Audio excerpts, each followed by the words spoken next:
Go. Welcome to Limitless NYC. Today we're going to be talking about push-ups. We've been talking a lot about the movements, dips, muscle-ups, pull-ups, so we're going to start on push-ups today. Today we're only going to cover how to do a proper push-up. I'm not going to teach you the progressions to getting your first push-up. We'll go over that later. Today we're just going to go on the proper form for a push-up.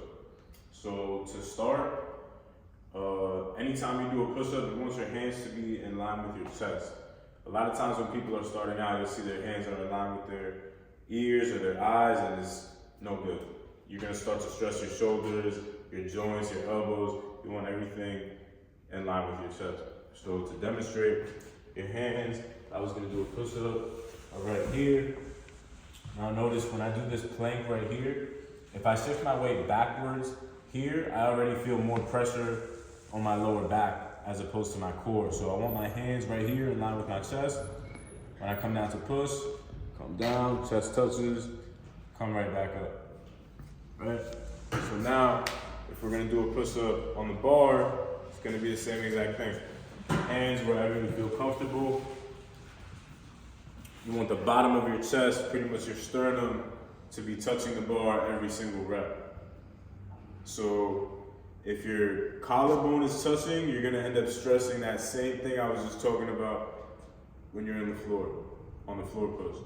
So make sure the bottom of your chest is touching, not your stomach, right? So from here, I'm over the bar, bottom of my chest touches, come all the way up.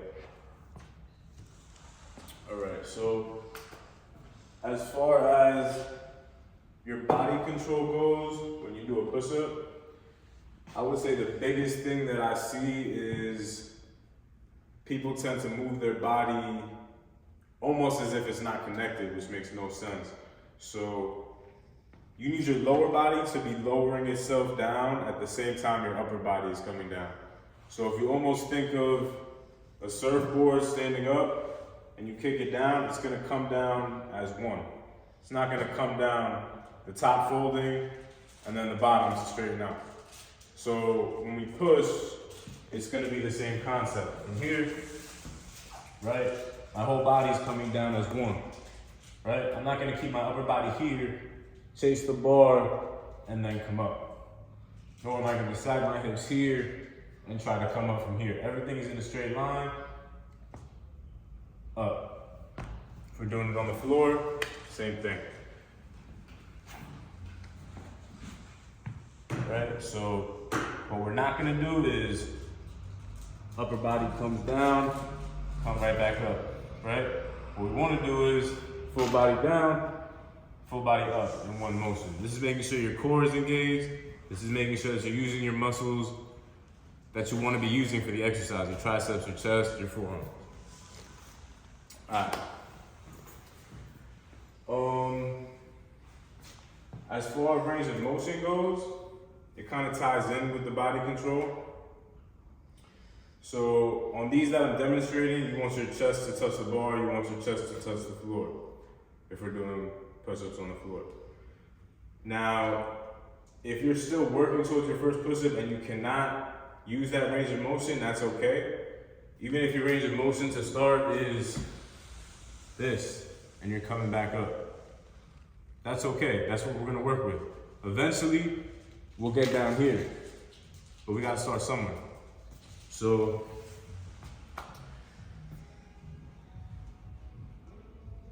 this is kind of like where the body control thing comes into play.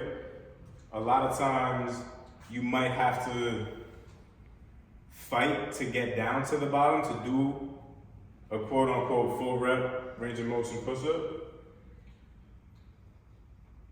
You don't have to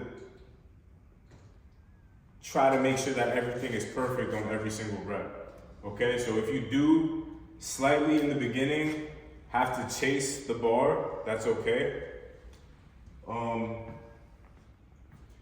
As long as you're aware of it, you know? So you don't wanna be slouching down for your push-ups just to get to the bar, but if at first you're here, coming back up, that's okay, right? Now if you're trying to force this, just make sure that you're still in control with everything as much as possible. And lastly, just to go over the floor push-up versus the bar push-up. Still working the same muscles. The only difference is that it's changing the positioning of your wrist. So if you have wrist problems, you might feel more comfortable on the bar. And it's gonna be a different stress, you know? So on the bar, you can kind of catch a little bit of a rhythm every time your chest touches. On the floor, you pretty much just gotta fight every single rep, you know? I wouldn't say that one is better than the other. I think whatever you do more of is gonna feel easier to you, so try to mix in half and half, you know, just to get accustomed to both. But yeah, so as far as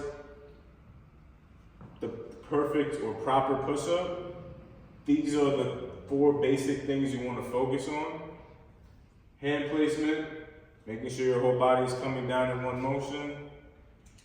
Your range of motion is whatever you can do. So, like I said earlier, even if your range of motion is short, as long as your body's in control in a straight line, that's where we want to be at. It's okay. And lastly, the floor versus the bar, try to mix both of them in. So if you guys have any questions, comments, concerns, whatever, drop those. We'll try to address them in the next video. On push-up 102, we're gonna go over some regressions to help you work from a short push-up or no push-ups down to a floor push-up. So stay tuned for that. And we'll have some more videos on pull-ups, muscle-ups, dips coming in the future as well.